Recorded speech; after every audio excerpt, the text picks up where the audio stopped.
আল্লাহ পাককে আবার মুহাম্মদুর রাসূলুল্লাহ প্রশ্ন করেন, কেন কেন তাদেরকে আবার আমি পয়গম্বর খাওয়াইব না কেন? ওই কিছু সংখ্যক লোক আপনার সামনে আসবে, সিরিয়াল ধরে ধরে ধরে ধরে ধরে ধরে আপনার সম্মুখে চলে আসবে, আপনি পেয়ালা দিয়ে পানি পান করাইবেন, এমন অবস্থা আমি আল্লাহ তাআলা এদেরকে শোনায় দিব। পয়গম্বর তো রহমতের নবী, পয়গম্বর তো মায়ার নবী, ও গো আল্লাহ কেন রে এদেরকে সরায় দিতেছে? আল্লাহ তাআলা জানা দেয়, এরাই তো ওই সমস্ত কুলাঙ্গারের দল যারা আপনার পয়গম্বরকে দুনিয়ার জমিনে থাকা অবস্থায় গালি দিত, আপনি দুনিয়ার থেকে আসার পরে আপনার নামে কুলুষিত ছড়াইত, আপনার নামে কলঙ্কিত করত, মানুষের কাছে এইটা বলতো সেইটা বলতো, আপনাকে নবী হিসাবে মানত না, রসুল হিসাবে মানত না, পয়গম্বর হিসাবে মানত না। আজকে এই জন্য এদেরকে আপনার সম্মুখে আওয়ার পরে আমি আল্লাহ তাআলা সরায় দিলাম। আর হাউজে কাউসারের পানিটা তাফসীরের কিতাবের ভিতরে উল্লেখ করা হয়, জানা যায় হাউজে কাউসারের পানিটা ওই দিন যাকে পান করানো হবে, একবার পান করাবে, দ্বিতীয়বার আর কোনোদিন ওই ব্যক্তিটার তৃষ্ণার্ত অনুভব করবে না, কোনোদিন তৃষ্ণা লাগবে না তার। এমন ভাবে সে ফায়দা লুটে নিবে সূরায়ে কাউসার থেকে, বা হাউজে কাউসারের পানি থেকে। সর্বপ্রথম হাউজে কাউসারের পানি পান করানো হবে আল্লাহ পাক রব্বুল আলামিনের, পরে হিসাব নিকাশ নিয়া ফুলসিরাতের ব্রিজটা পার করাইয়া দিয়ে জান্নাতের ভিতরে ঢুকায়। আর যারা প্রথম গেটের ভিতরে আউট হয়ে যাবে, এদের অবস্থাটা কি হবে? চিরস্থায়ীর জন্য জাহান্নাম, সারাটা জীবন ভর জাহান্নামের ভিতরেই থাকতে হবে। কাদেরকে থাকতে হবে? পয়গম্বর মুহাম্মদুর রাসূলুল্লাহর সুন্নত মানা একটা জিনিস, আর সুন্নতের বিরোধিতা করার এক জিনিস। কথা বুঝতেছেন? সুন্নত আমি মানি, মানে সুন্নত যেমন দাড়ি অনেকেই রাখে অনেকেই রাখে না, এটা যার যার ইচ্ছা, তার ইখতিয়ার। দাড়ি রাখতেও পারে, নাও রাখতে পারে, কাটতেও পারে, ছোট করতে পারে, যা মন চায় তা করতে পারে। কিন্তু কথা হচ্ছে সেইটা না, যে ব্যক্তি দাড়ি কাটলো কিন্তু দাড়িকে কখনো ঘৃণা করে না, কি করে না? দাড়িকে কখনো ঘৃণা করে না, সে অপারগ, রাখতে পারে না যে কোনো কারণবশত, তার ঈমান আছে, তার ঈমান দুর্বল নয়, তার নবীজির উপর বিশ্বাস রয়েছে, নবীজির সুন্নতের উপর বিশ্বাস রয়েছে। আর যে ব্যক্তি দাড়িকে ঘৃণা করে সে বেঈমান। সে কি? সে বেঈমান। সে যদি দাড়ি রাখেও সে বেঈমান হয়ে যাবে। অনেক হিন্দুদের দেখবেন গালের ভিতরে দাঁড়িয়ে আছে, অনেক বৌদ্ধদের দেখবেন গালের ভিতরে দাঁড়িয়ে আছে, মাগার মুহাম্মদুর রাসূলুল্লাহকে মহব্বত করে দাড়িটা রাখে না। তাই বলে যে সে জান্নাতে চলে যাবে, হাউজে কাউসার পান করবে, বিষয়টা এমন নয়। হাউজে কাউসার তো তারাই পান করবে, হাউজে কাউসারটা তো তারাই পান করবে যারা এই কোরআনুল কারীমটাকে অক্ষরে অক্ষরে মেনে মেনে দুনিয়ার থেকে বিদায় হবে। শুধু তাই না, এই কোরআনটাকে যারা যেমন করে মহব্বত করবে, হাউজে কাউসার ওই দিন পান করবে, কিয়ামতের ময়দানে পয়গম্বর যখন খাওয়াইবে, যখন খাইতে থাকবে কোরআনকে, যে যতটুকু ভাবে ভালোবেসেছে, অন্তর থেকে মহব্বত করেছে, বিশ্বাস করেছে, এর উপর আমলটা করে করে করে করে জীবনটা কাটিয়ে দিয়েছে, কিয়ামতের ময়দানে তারাই সব চাইতে হাউজে কাউসারের পানি পান করার স্বাদ মজা অনুভব করবে। मौला मेरा आका मेरा रहमत का नबी है, मौला मेरा आका मेरा रहमत का नबी है, सरकार मदीना है उमा है अरबी है, सरकार मदीना है उमा है अरबी है, जुल्फत में मिले किसको आली नसबी है, जुल्फत में मिले किसको आली नसबी है, तो फ़ख्र रसूल हाशिमियों मुत्तलबी है, तो फ़ख्र रसूल हाशिमियों मुत्तलबी है। ऐ शाहान जहाँ सब है तेरे दिल की सवाली, शाहान जहाँ सब है तेरे दिल की सवाली, वो दिल नहीं जो दिल हो तेरे अश्क खाली, वो दिल नहीं जो दिल हो तेरे अश्क से खाली। सुब्हानक ला इल्म लना इल्ला मा अल्लमतना इन्नक अंतल अलीमुल हकीम। अल्लाह ताला मुहम्मदुर रसूलुल्लाह के डेके डेके জানায় দেয়, ওগো মুহাম্মদ, আপনার সন্তানদেরকে দুনিয়ার জমিন থেকে এনেছি আপনাকে কষ্ট দেওয়ার জন্য নয়, আপনার সন্তান ছেলে সন্তানদেরকে দুনিয়ার থেকে নিয়ে এসেছি আপনাকে ব্যথায় ব্যথিত করার জন্য নয়। আমি জানি আপনি সেই ছোট্ট কাল দিক থেকে ব্যথায় ব্যথিত হইতে হইতে আজ অবধি পর্যন্ত বড় হয়ে হয়ে হয়ে আসতেছেন, কিন্তু আমি আল্লাহ পাক রব্বুল আলামিন আপনাকে কষ্টে দেওয়ার জন্য আমি আপনার সন্তানদেরকে দুনিয়া ত্যাগ করাইয়া নিয়ে আসি নাই। আমি আল্লাহ পাক আপনাকে ইজ্জত দেওয়ার জন্য, মর্যাদা দেওয়ার জন্য আপনার সন্তানদেরকে আমি দুনিয়ার জমিন থেকে নিয়ে এসেছি, আপনাকে ইজ্জত দেওয়ার জন্য, সম্মানিত করার জন্যই, আপনি যেন জাতির সামনে ছোট না হন। কারণ আল্লাহ পাক রব্বুল আলামিন জানায় দেয়, মা কানা মুহাম্মাদুন আবা আহাদিম মির রিজালিকুম ওয়ালাকির রাসূলুল্লাহি ওয়া খাতামান নবিয়্যিন। আল্লাহর রাসূল সাল্লাল্লাহু আলাইহি ওয়াসাল্লাম সম্পর্কে জানায় দেয়, মুহাম্মদ তোমাদের কারো পিতা নয়, মুহাম্মদ তোমাদের কারো পিতা নন, এবং মুহাম্মদুর রাসূলুল্লাহ সাল্লাল্লাহু আলাইহি ওয়াসাল্লাম দুনিয়ার জমিনে শেষ পয়গম্বর হিসাবে এসেছেন।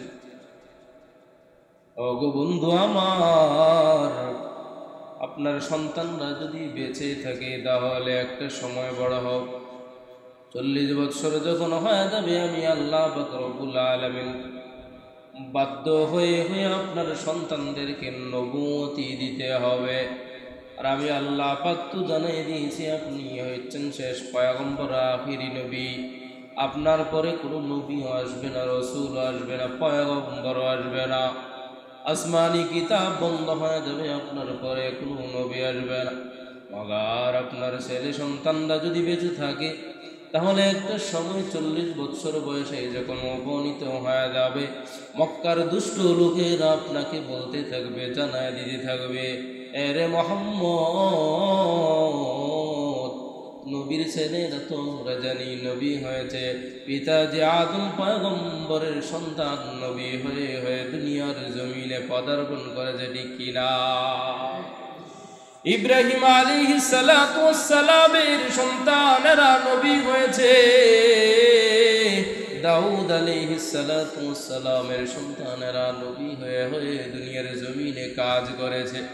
মগার আপনার সন্তানকে যদি আমি আল্লাহ পাক রব্বুল আলামিন বাঁচিয়ে রাখি, একটা সময় বলবে, মুহাম্মদ তোমার খোদা তোমাকে মহব্বত করে না, তোমার খোদা তোমাকে ভালোবাসে না।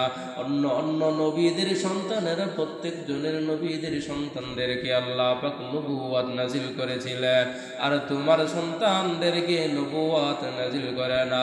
ওগো বন্ধু আমার, আপনি যেন কোনো কাফেরের কাছে ছোট না হন, আপনাকে বড় করার জন্য আমি আল্লাহ পাক আপনার সন্তানদেরকে নিয়ে এসেছি। সুবহানাল্লাহ। অন্য দিক থেকে সমস্ত কাফেরেরা বান্দা বলে বলে পয়গম্বরকে জানায় দেয়, রাসূল সাল্লাল্লাহু আলাইহি ওয়াসাল্লামকে জানা দেয় গ্রামের যত নিকৃষ্টতম ভাষা সে মুহাম্মদুর রাসূলুল্লাহকে জানা দেয় মুহাম্মদ পূজা, মুহাম্মদের বংশের বাতিটা তো নিভে গিয়েছে, মুহাম্মদের বংশ তো আর সামনের দিকে হবে না।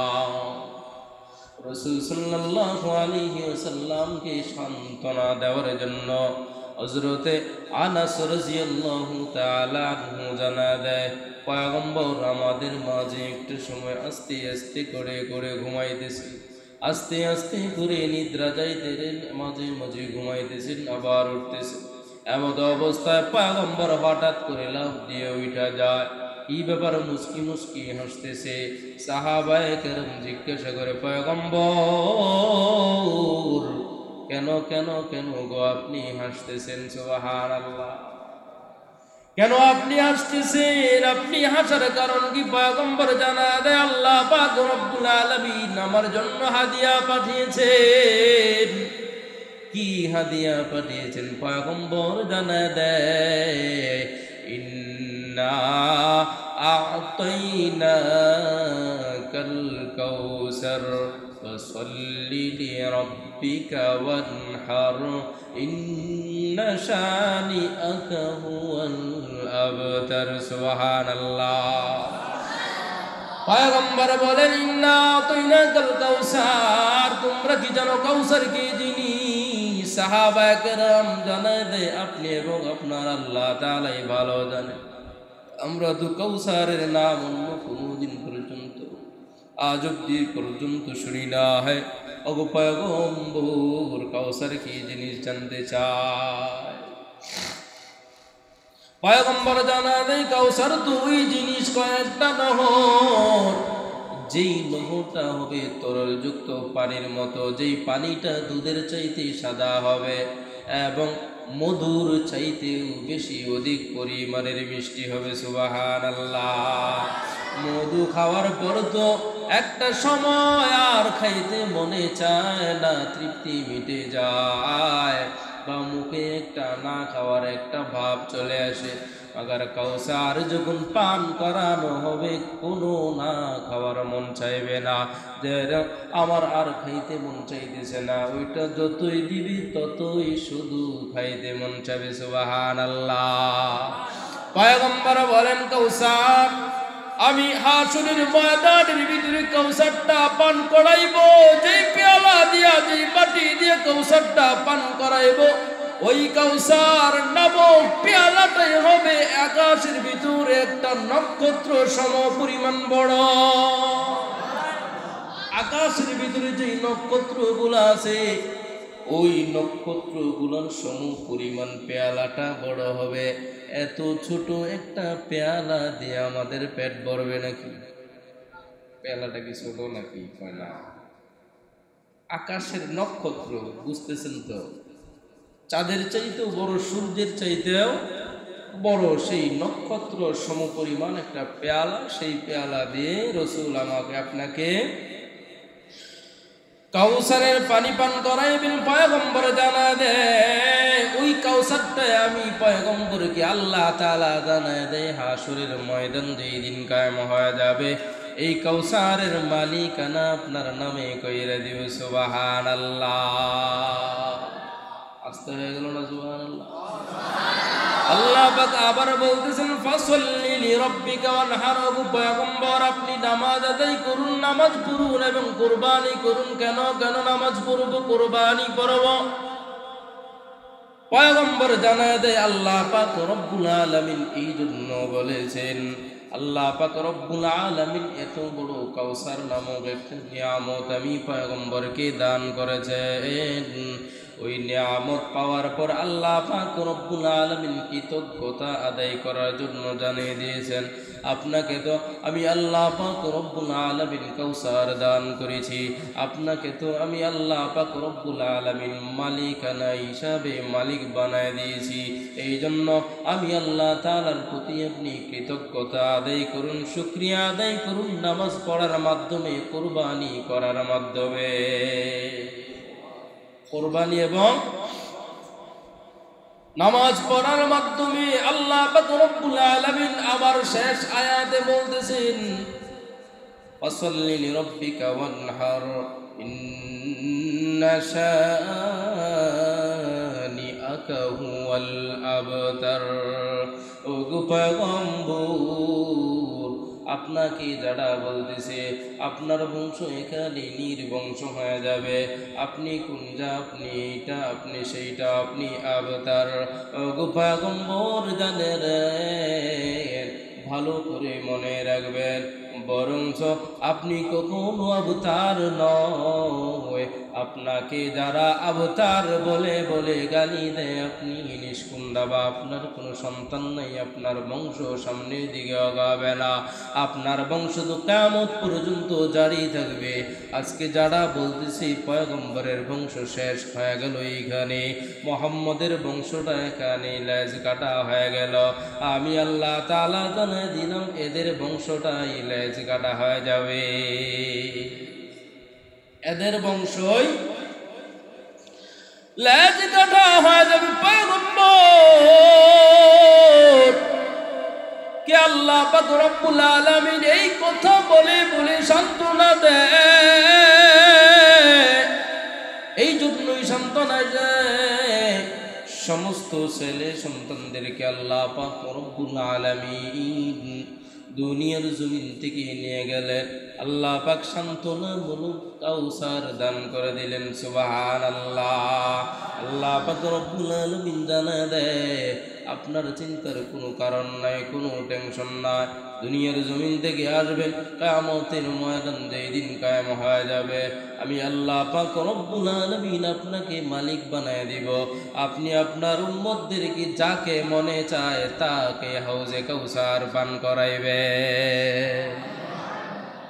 কিন্তু মাগার কিছু সংখ্যক লোকদের নয়। আল্লাহ পাককে আবার মুহাম্মদুর রাসূলুল্লাহ প্রশ্ন করেন, কেন কেন তাদেরকে আবার আমি পয়গম্বর খাওয়াইব না কেন? ওই কিছু সংখ্যক লোক আপনার সামনে আসবে, সিরিয়াল ধরে ধরে ধরে ধরে ধরে ধরে আপনার সম্মুখে চলে আসবে, আপনি পেয়ালা দিয়ে পানি পান করাইবেন, এমত অবস্থা আমি আল্লাহ তাআলা এদেরকে শোনায় দিব। পয়গম্বর তো রহমতের নবী, পয়গম্বর তো মায়ার নবী, ও গো আল্লাহ কেন রে এদেরকে সরায় দিতেছে?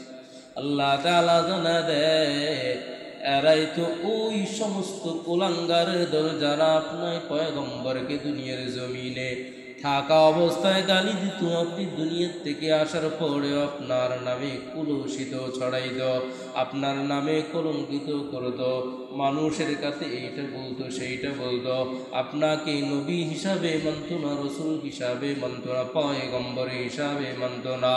আজকে এই জন্য এদেরকে আপনার সম্মুখে আওয়ার পরে আমি আল্লাহ তাআলা সরায় দিলাম।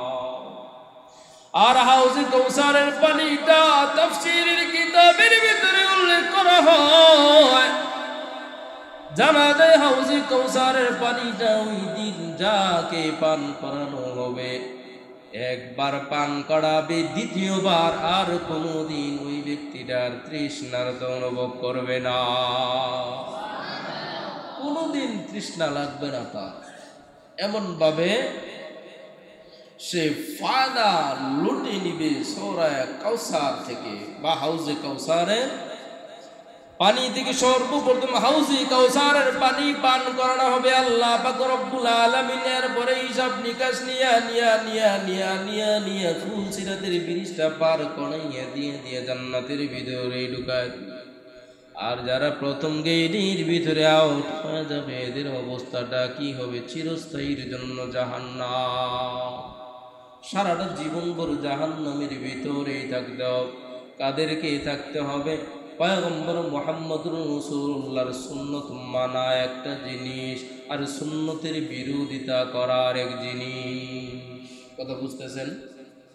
সুন্নত আমি মানি, মানে সুন্নত যেমন দাড়ি অনেকেই রাখে অনেকেই রাখে না, যার যার ইচ্ছা, তার ইখতিয়ার। দাড়ি রাখতেও পারে, নাও রাখতে পারে, কাটতেও পারে, ছোট করতে পারে, যা মন চায় তা করতে পারে। কিন্তু কথা হচ্ছে সেইটা না, যে ব্যক্তি দাড়ি কাটলো কিন্তু দাড়িকে কখনো ঘৃণা করে না, কি করে না? দাড়িকে কখনো ঘৃণা করে না, সে অপারগ, রাখতে পারে না যে কোনো কারণবশত, তার ঈমান আছে, তার ঈমান দুর্বল নয়,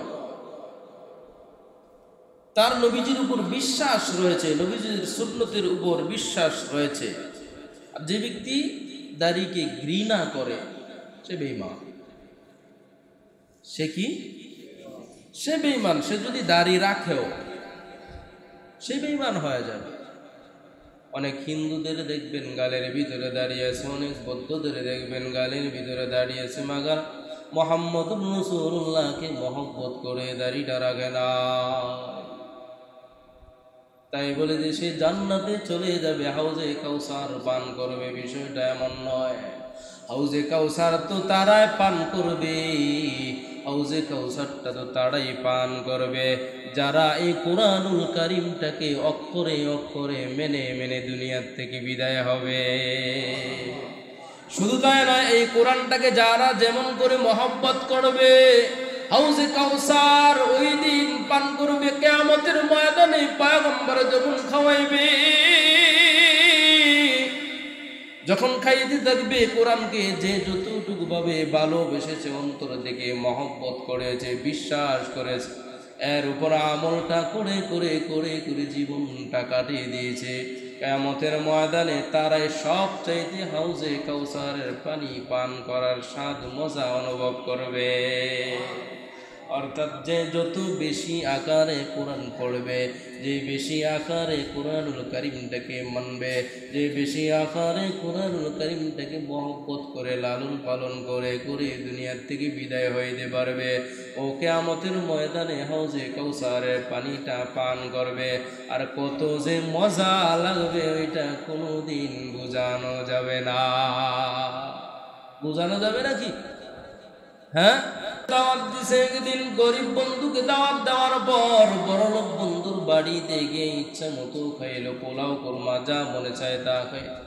বড়লোক বন্ধু জানায় দেয়, তুমি তো আমার বাড়িতে প্রায় সময় দাওয়াত খাও, আমার তো মনে চায় তোমার বাড়িতে গিয়ে একটু ডাল ভাত খাওয়ায়।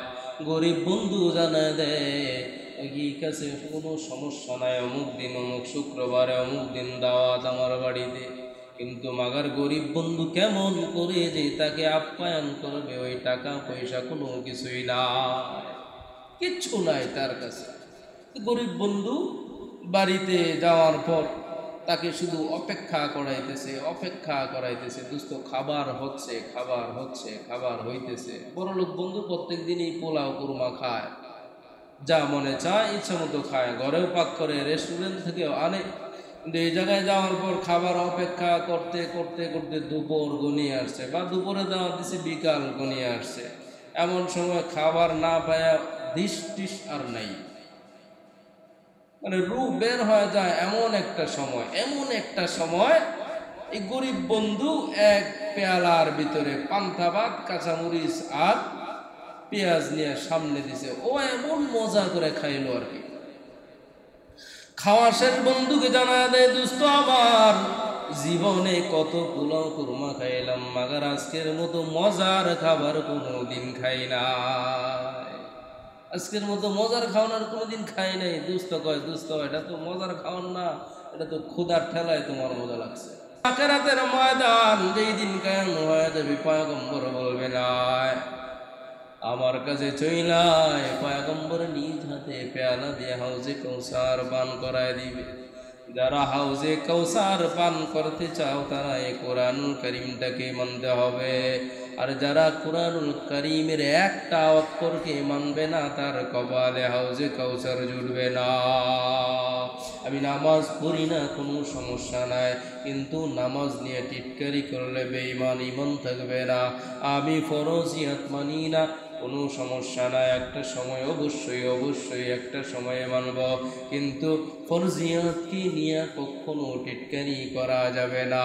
আল্লাহ পাক রব্বুল আলামিনকে নিয়ে টিটকারি করা যাবে না। হজের মতো বড় একটা বাইতুল্লাহ কাবাঘর, এই বাইতুল্লাহকে টিটকারি দেওয়া যাবে না। অনেকেই তো বলে এই ঘরটা তো একটা পাথরের ঘর, এই ঘরের ভিতরে সাজদা দিলে কি হবে? আসলে মূলত তো এই ঘরকে সাজদা দেওয়া হয় না। আল্লাহ পাক রব্বুল আলামিন জানা দেয় এই জায়গার ভিতরে আইসা সেজদা দিবি। এই সেজদা দেওয়া মানে হচ্ছে আমি আল্লাহ তাআলাকে সেজদা দেওয়া। আপনি জান্নাহ হজ করেন নাই, কোনো সমস্যা নাই, মাগার আপনার ঈমান আছে, মাগার এই ঘরের বিরোধিতা করবেন, ঈমান নাই কি নেই?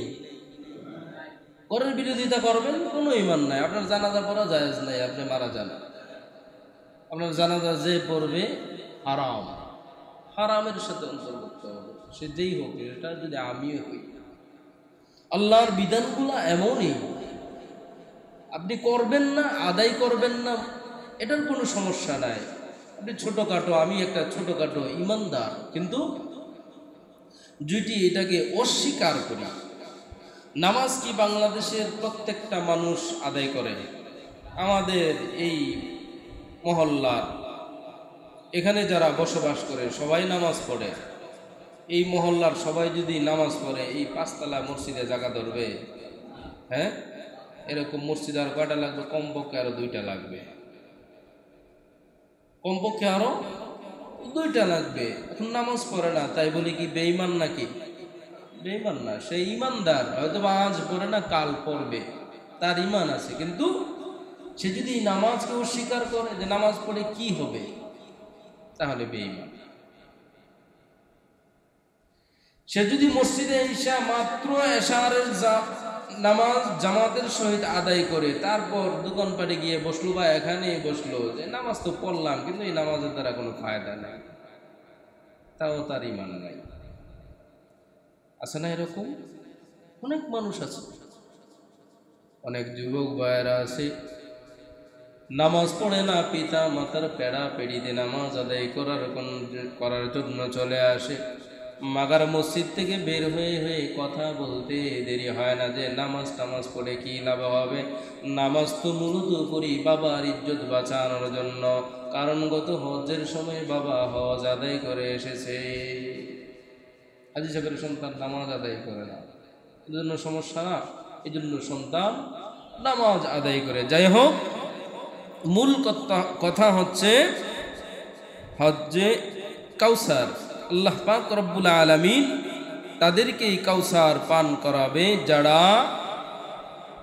দুনিয়াতে যত কষ্ট করে যাবে, তাদেরকে আল্লাহ পাক রব্বুল আলামিন হাউজে কাউসার পান করাবে।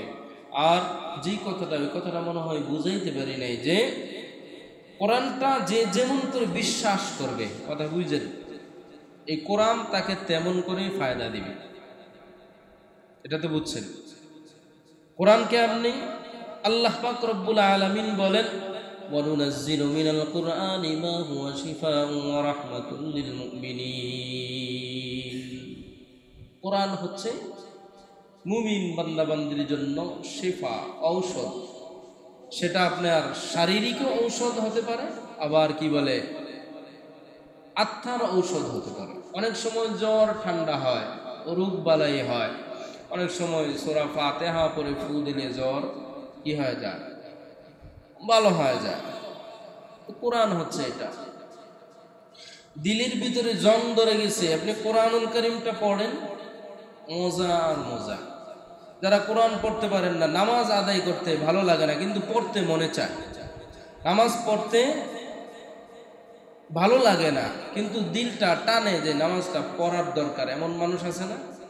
আপনারা একটা কাজ করবেন, পরীক্ষিত আমল, কোরআন শরীফ পড়তে পারেন আর না পারেন, ফজরের নামাজের সময় উইটা কোরআনটারে একটু হাতাইবেন, উজু টুজু করবেন, নামাজ পড়বেন না ঠিক আছে, আপনি পড়েন না, ঘরের ভিতরে উজু সেরে, উজু ইস্তেঞ্জা সেরে পুত পবিত্র হয়ে কোরআনটা নিয়ে একটু বলবেন, কোরআনটা পড়বেন, একটু দেখবেন, মহব্বতের নজরে আর কি, মায়ার নজরে। আমি বলছি এই জন্য না যে আসলেই কি আসে, বাস্তব। হ্যাঁ, দেখবেন ধরে আপনার কেমন লাগে, দিলটা অস্থির হয়ে যাবে আপনার, যে করতেছিটা কি আমি।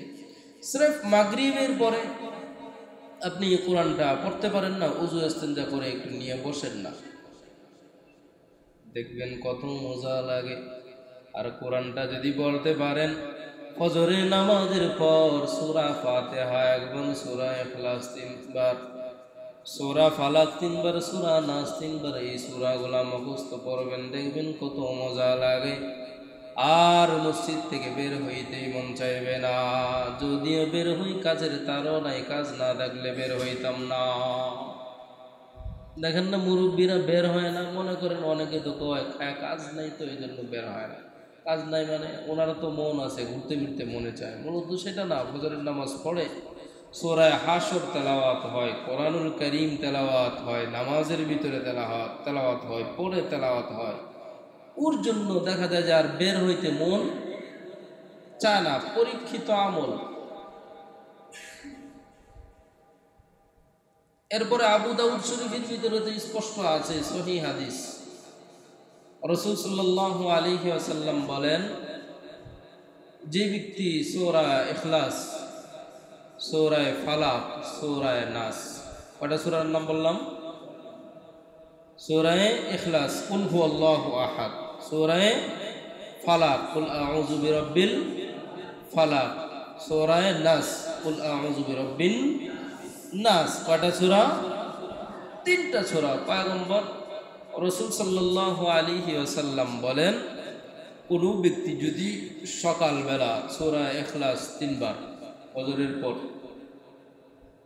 ফালাক 3 বার, সূরা নাস 3 বার পড়ে এবং মাগরিবের পরে ঠিক এই নিয়মে পড়ে, এবং এই 2 ওয়াক্ত নামাজ ছাড়া বাকি কয়েকটা নামাজ আছে, যোহর, আসর, মাগরিব, এশা, কয়েকটা হইল? যোহর, আসর, মাগরিব, এশা। মাগরিব বাদ দেন, এশা, আসর আর হচ্ছে যোহর, এই 3 বেলা শুধু একবার করে 3টা সূরা। কয়বার করে? একবার করে 3টা সূরা। আর মাগরিবের পর এবং ফজরের পর কয়বার করে? 1 সূরা 3 বার করে পড়বে, এবং রাত্রিবেলা যখন, অর্থাৎ মাগরিবের পরে যখন পড়বে, এই সূরা পড়ার পর হাতের ভিতরে ফু দিয়ে সারা শরীর মাসাজ করে দিবে। পয়গম্বর বলেন, সমস্ত বিপদ বালাই মুসিবত থেকে এই সূরাগুলো আপনাকে আমাকে রক্ষা করবে। এর চাইতে বড় ঔষধ হতেই পারে না, এর চাইতে বড় ঔষধ হতেই পারে না। এখন বলবেন যে হুজুর আমরা তো পড়ি, আমাদের তো কোনো কাজে আসে না। ওই যে আগে বললাম, আপনি যেমন করে মহব্বত করবেন তেমন করে ফায়দা দিবে। বুঝেন না মনে হয়? গ্যাস্ট্রিকের ট্যাবলেট সবচাইতে কম দামি কোনটা? কথা কয় না? হ্যাঁ, অ্যান্টাসিড সবচাইতে কম দামি। আর সবচাইতে দামি কোনটা? হ্যাঁ, অনেক আছে। দামিটার কাজ আর অ্যান্টাসিডের কাজ কি এক নাকি? হ্যাঁ, এক না। কোরআনুল কারীমের তুলনা তো এই ট্যাবলেট দেওয়া হয় না, মানে বোঝানোর জন্য বললাম আর কি, যে কোরআনটাকে আপনি যেমন করে বিশ্বাস করবেন, বুকে লালন করবেন, আপনাকে ফায়দাও তেমন করে দিবে। কোরআনের পাওয়ার আছে। আপনি একদিন 2 দিন, ভাই আমি গুনাহ করতে করতে করতে করতে সময় কি বেশি হয়ে যেতেছে নাকি? আমি গুনাহ করতে করতে করতে এমনভাবে গুনাহ করতেছি, বালেগ হইলাম কত বছর বয়সে? 12 বছর বয়সে। তখন আমি বিবাহ করার উপযুক্ত। 12 বছর বয়স থেকে গুনাহ শুরু হয়েছে, এখন বয়স হয়েছে 80 বছর। গুনাহ একদিনও বাদ দেয় নেই। কাজা হয়েছে যেটা, ওইটা আবার উঠাইছি কাজা, এমন অবস্থা। 80 বছর পরে আপনি আলোচনায় শুনেছেন এই সূরাগুলা পড়লে আপনি অমুক রোগ থেকে মুক্তি পাবেন, জিন জাতি থেকে আপনি, জিনের নজর থেকে আপনি শেফা পাবেন, মুক্তি পাবেন, কিন্তু আপনি পাইতেছেন না। কি করে পাবেন? মাত্র পড়লেন একদিন, 5 বেলা, আর গুনাহ করছেন কয় বছর? এক হইল নাকি? 80 বছর পর্যন্ত করতে করতে তো একবারে দিলটা জং ধরে একবারে জ্বালা ফালা হয়ে গেছে, আর জ্বালাও ধরে না, আর জংও ধরে না, এই পর্যায়ে চলে গেছে। একদিন পড়লে কি চলবে ভাই? হ্যাঁ, লাগাতার লাগাতার ঘষতেই হবে, ঘষতেই হবে, ঘষতে ঘষতে ঘষতে ঘষতে কোরআনের যে পাওয়ার আছে এই পাওয়ার আপনার দিলের ভিতরে, শরীরের ভিতরে ঢুকে যাবে। শরীরের ভিতরে যখন আপনার কোরআনের পাওয়ার ঢুকবে, আর কোরআনের পাওয়ারটা কখন ঢুকবে? আপনার জংটা পরিষ্কার করার পর। আস্তে আস্তে যখন পরিষ্কার হবে তখন এই পাওয়ার ঢুকবে। যখন এই পাওয়ার ঢুকবে তখন জিন জাতি কেন, যত বড় কালো শক্তি হোক না কেন, আপনার দিকে তাকাবে ও একেবারে পুরে ছারখার হয়ে যাবে। এটা হচ্ছে কোরআনের পাওয়ার। একদিনে হবে না। প্রত্যেকটা জিনিসেই, আমার জ্বর হয়েছে, ঠান্ডা হয়েছে, ট্যাবলেট তো একটা খাইলেই কমতো, তাই না? কিন্তু একটা কোর্স দেয় 1 সপ্তাহ, 2-3টা খাওয়ার পরে কমে যায়, আর না খাইলে এরপর কয়েকদিন পর আবার হয়। একেবারে কোর্স যদি শেষ করতে পারেন তখন আপনার রোগ প্রতিরোধ ক্ষমতা বেড়ে যায়, তখন আর সহজে রোগ হয় না। জং যখন পরিষ্কার হয়ে যাবে, পড়তে পড়তে পড়তে পড়তে আপনার আর গুনার কাজ করতে মজা লাগবে না। এখন যতই পড়বেন ততই শুধু পাওয়ার আর পাওয়ার, পাওয়ার আর পাওয়ার। এখন আপনার কাছে একজন আসলো, হুজুর বা মুরব্বী, আমার সন্তানের জ্বর ঠান্ডা হয়েছে, একটু ফু দিয়ে দেন। ওর কিছু লাগবে না, আউযুবিল্লাহ বিসমিল্লাহ পড়ে শুধু ফু দিয়ে দিবে, আপনি সুস্থ। আমাদের পৃথিবীতে বর্তমান একজন মানুষ, ডক্টর মালা আলী কুর্দি, নেটে সার্চ দিলে পাবেন। আমি অনেক দিন আগে দেখেছি, কিন্তু এখন এটা 6 লাভ করতেছে। ভালো ভালো মন্দ উনি ভুয়া না সেটা আমার বলার উদ্দেশ্য নয়। অনেকে বলতেছে ভুয়া, অনেকে বলতেছে বাস্তব, কিন্তু কোরআন সত্য। কি সত্য? কোরআন সত্য। উনি চিকিৎসা দেন কাদেরকে? যারা কানে শোনে না, বয়রা, যারা কথা বলতে পারে না। আপনারা ভিডিওটা দেখছেন মনে হয়, অনেক যুবক যুবতীদেরকে উনি আঙ্গুল দেয়, আঙ্গুল দিয়ে পড়তে থাকে, ওয়ানুনাজ্জিলু মিনাল কুরআনি মা হুয়া শিফাউন ওয়া রাহমাতুল লিল মুমিনিন। কোরআনের আয়াতগুলো পড়তে থাকে আর আঙ্গুল দিতে থাকে, হঠাৎ করে কথা বলতে শুরু করে দেয়। ঠিক তদরূপ কানে শোনে না একজন, কানের সাইডে গিয়ে এই পার্টসগুলোকে ধরে উনি টানাটানি করে আর কোরআনের আয়াতগুলা পড়তে থাকে, পড়তে থাকে, পড়তে থাকে, হঠাৎ করেই ভালো হয়ে যায়। এখন কারোটা ভালো হয়, কারোটা হয় না। সবারটা যে ভালো হবে বিষয়টা এমন না। ক্যান্সার পৃথিবীতে যত মানুষ আছে সবারই কি ভালো হয়? সবার ভালো হয় না। সবাই কি মারা যায়? মারা যায় না। আমার চোখে দেখা এই নারায়ণগঞ্জে, বেশি না, 2012 সালের ঘটনা মনে হয়, বলছিলাম কিনা স্মরণে নাই। একজন যুবক, আমরা তখন যেই বয়সের ছিলাম ওই ছেলেটাও ওই বয়সেরই ছিল, ক্যান্সার, ব্লাড ক্যান্সার, মারা যাবে। পৃথিবীর এমন কোনো ডাক্তার নাই, আমেরিকা সহ যত রাষ্ট্র আছে সব জায়গায় নিয়ে গেছে, কোনো জায়গায় বলা হয় নাই। লাস্টে নারায়ণগঞ্জের এক মাদ্রাসার ভিতরে কোরআন খতম পড়াইছে। কোরআন খতম পড়ানোর পর কোরআনুল কারীম, বিশেষ করে হাফেজদের থেকে একটা গ্লাস নিয়ে, গ্লাসের ভিতরে পানি ফু দিয়ে, সবার থেকে পানি ফু দিয়ে নিয়ে গেল, বাড়িতে গিয়ে খাওয়াইলো।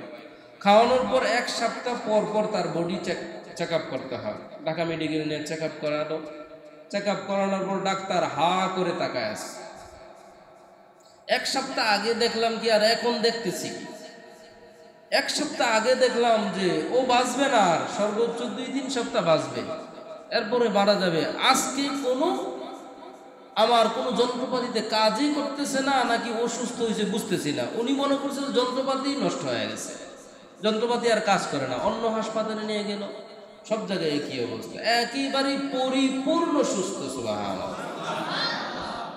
দেখুন, ওনাকে জিজ্ঞাসা করে, আপনি কোন ডাক্তারের কাছে নিয়ে গেলেন? কোনো ডাক্তার ফাক্তার দেখাই না, বিদেশ থেকে আসার পর আপনার আইসা পরীক্ষা করি, সপ্তাহে সপ্তাহে আইসা পরীক্ষা করি, পুরো বডি চেক আপ করি কি অবস্থায় আছে।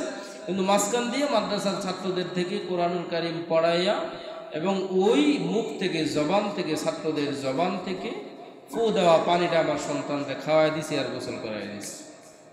সন্তান সুস্থ হয়ে গেছে আলহামদুলিল্লাহ।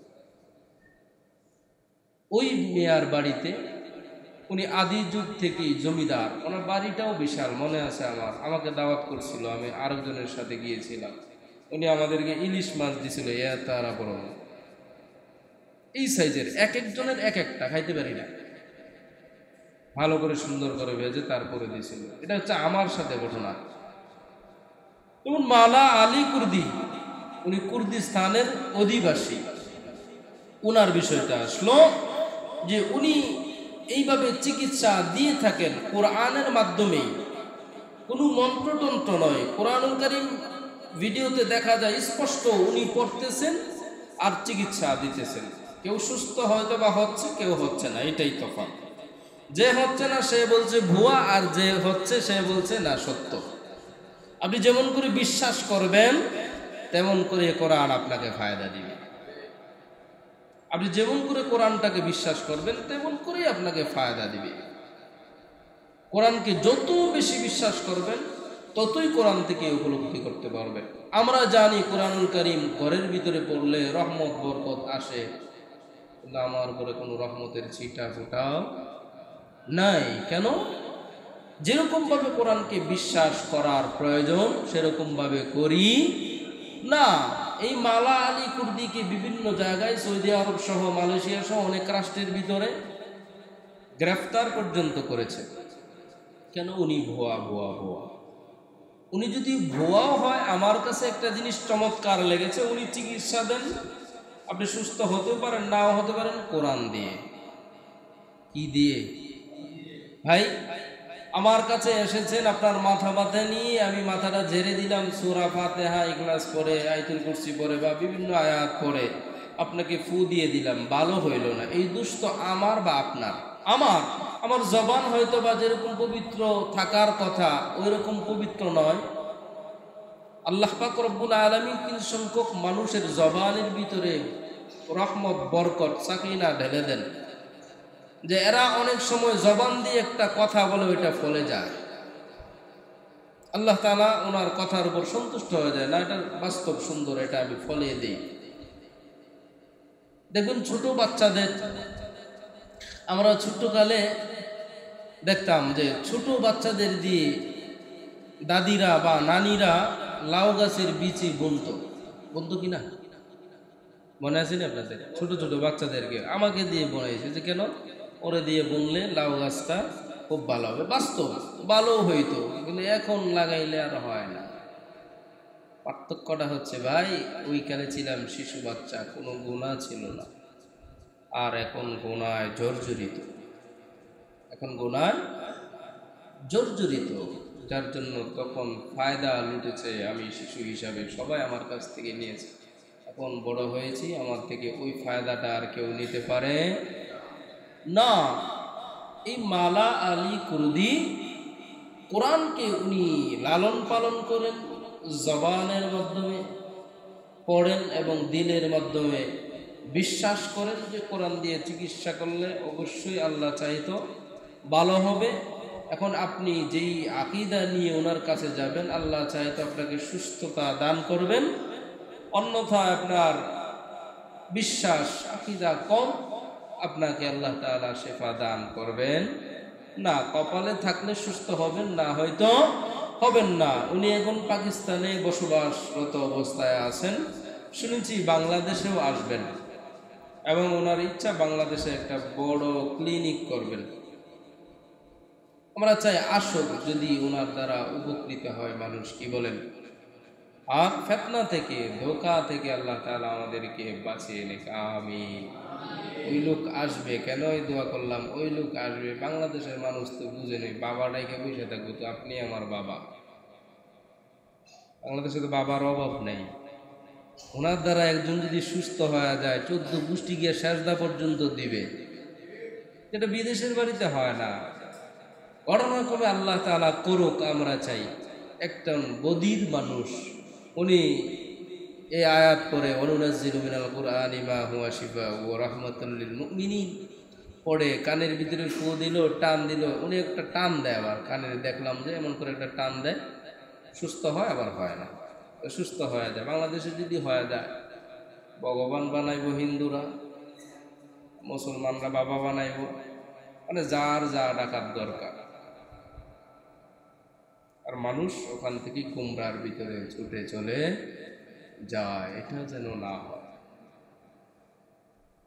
এটা যেন কোনো দিন না হয়। একজন মানুষ দ্বারা আপনি আমি শেফা নিতেই পারি, সুস্থতা অনুভব করতেই পারি, কিন্তু তাই বলে আল্লাহর সাথে তাকে অংশীদার করা যাবে না, শিরিক করা যাবে না, তাকে সেজদা করা যাবে না। সে বলতেই থাকে যে আমার কোনো শক্তি নেই, পুরা শক্তি হচ্ছে কোরআনের, আমি পড়ি, আল্লাহর উপর আস্থা রেখে সুস্থ হয় আলহামদুলিল্লাহ। বাংলাদেশে আসবেন, দোয়া করি আসে, যদি বাংলাদেশের জন্য কল্যাণকর হয়। কি বলেন? যদি এমনটা হয় অকল্যাণকারক হয়, যেমন শাহজালাল ইয়ামানি রহমতুল্লাহ আলাই বাংলাদেশে এসেছেন, আমাদের জন্য কল্যাণ হয়েছে, ঠিক কিনা? কল্যাণ হয়েছে না? হ্যাঁ, কল্যাণ হয়েছে।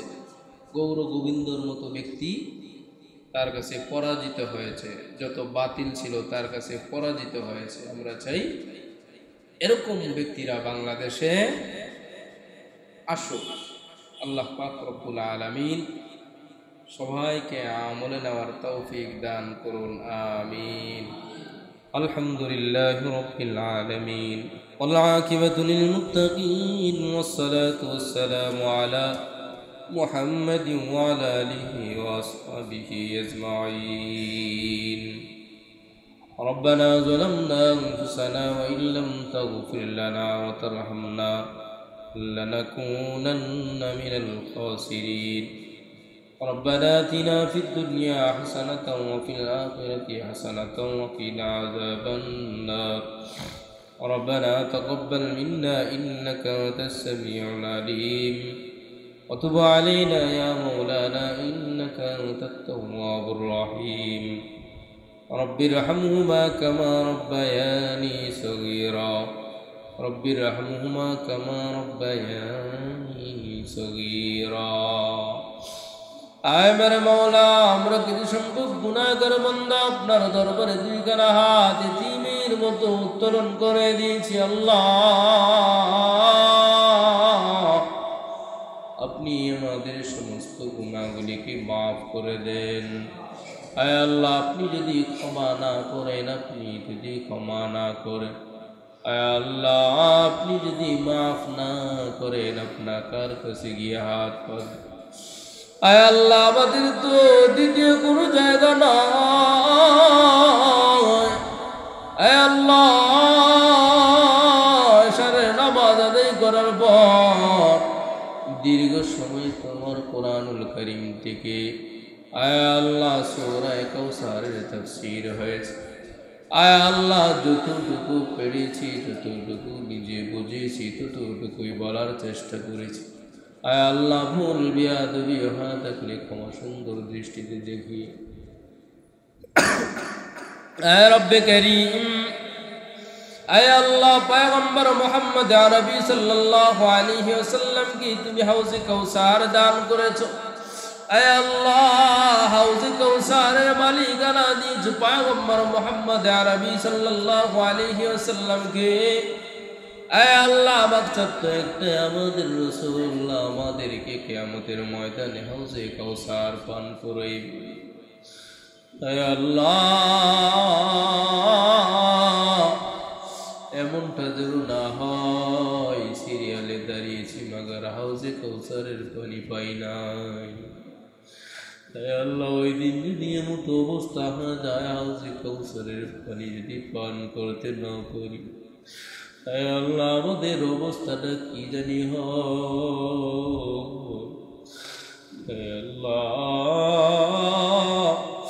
তোমার রহমতের চাদর যেন আমাদেরকে টাইনা নাও। আয় আল্লাহ, আমি না হয় গুনাহগার, মজলিসের ভিতরে ওলামায়ে কেরামাত উঠেছে, মাদ্রাসার ছাত্ররা হাত উঠেছে, মুরব্বী বাবারা, যুবক ভাই বন্ধুরা হাত উঠেছে। আয় আল্লাহ, যার আমলকে পছন্দ হয় সিলা করে আমাদের মুনাজাত কবুল করে নাও। আয় আল্লাহ, আজকের তাফসীর মাহফিল কবুল আর মঞ্জুর করে নাও। আয় রব্বে কারীম,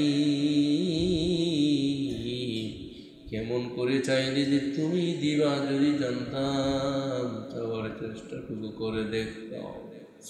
আয় আল্লাহ, যেমন করে ইবাদত করলে তোমার মজা লাগে, তুমি শান্তি পাও, তেমন করে করার তৌফিক দিয়ে দাও। আয় আল্লাহ আমাদেরকে বেশি বেশি কান্না করার তৌফিক দিয়ে দাও। আয় আল্লাহ দুনিয়ার জমিন থেকে সমস্ত গুনাহ মাফ লওয়াইয়া যেন যাইতে পারি সেইভাবে আমাদেরকে কবুল করে নাও। আয় আল্লাহ মজলিসের ভিতরে অনেকেই তো চেয়েছে আল্লাহ, অনেকের মা নাই, অনেকের বাবা নাই, অনেকের আত্মীয় স্বজন নাই। আল্লাহ প্রত্যেকের আত্মীয় স্বজনদের কবর গোলারে জান্নাতের বাগান বানায় দাও।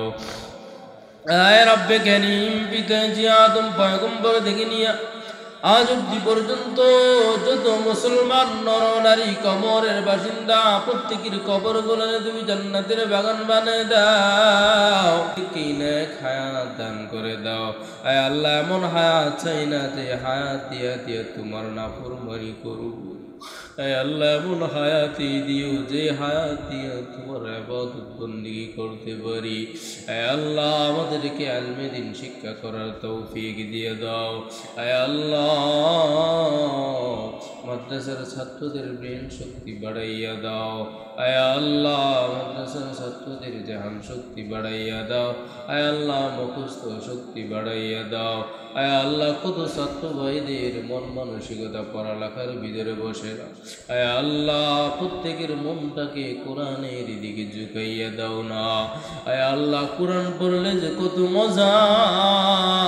আয় আল্লাহ প্রতিটা ছাত্র ভাইদের সহ যত মুসলমান নর নারী আছে প্রত্যেকের দিলের ভিতরে মজা ঢুকায়া দাও। আয় রব্বে কারীম কোরআনকে পরিপূর্ণ রূপে বিশ্বাস করার তৌফিক দিয়ে দাও। কোরআনের প্রতিটা অক্ষর আমাদেরকে মেনে মেনে চলার তৌফিক দিয়ে দাও। আয় আল্লাহ আর কেমনে চাইলে যে তুমি দিবা। আয় আল্লাহ ভিক্ষুকের মতোই তো তোমার দরবারে হাত উঠাইছি। ভিখারি যখন দুনিয়ার কোনো মানুষের কাছে একবার দুইবার হাত পাতে, আয় আল্লাহ ভিখারিটাকেও সেই মানুষটা ফিরা দেয় না। কেন ফিরা দেয় না? মায়া লাইগা যায়। আয় আল্লাহ মোহাম্মদে পয়ড়া যায়। ওই মোহাম্মদের মালিক তো তুমি আল্লাহ, ওই ভালোবাসার মালিক তো তুমি আল্লাহ। আয় আল্লাহ তুমি না রহমান, তুমি না রহিম। আয় আল্লাহ রহমান এবং রহিম নামের খাতিরে আমাদেরকে মাফ কইরা দাও। আয় আল্লাহ তুমি যদি ফেরা দাও আমরা কার কাছে গিয়া বাঁধবো? দুনিয়ার জমিনে মায়ের সাথে অপরাধ করলে বাবার কাছে গিয়ে আশ্রয় নেওয়া যায়, আবার বাবার সাথে অন্যায় করলে আত্মীয় স্বজনের কাছে আশ্রয় নেওয়া যায়। আয় আল্লাহ অপরাধ তো তোমার সাথে করেছি, আল্লাহ মাফ কইরা দাও। আয় আল্লাহ মজলিসের ভিতরে যার আমলকে পছন্দ হয় জড়িয়ে করে আজকের মুনাজাত কবুল করে নাও। اللهم أنت ربي لا إله إلا أنت خلقتني وأنا عبدك وأنا على عهدك ووعدك ما استطعت وأعوذ بك من شر ما صنعت وأبوء لك بنعمتك علي وأبوء بذنبي فاغفر لي فإنه لا يغفر الذنوب إلا أنت سبحان ربك رب العزة عما يصفون وسلام على المرسلين والحمد لله رب العالمين.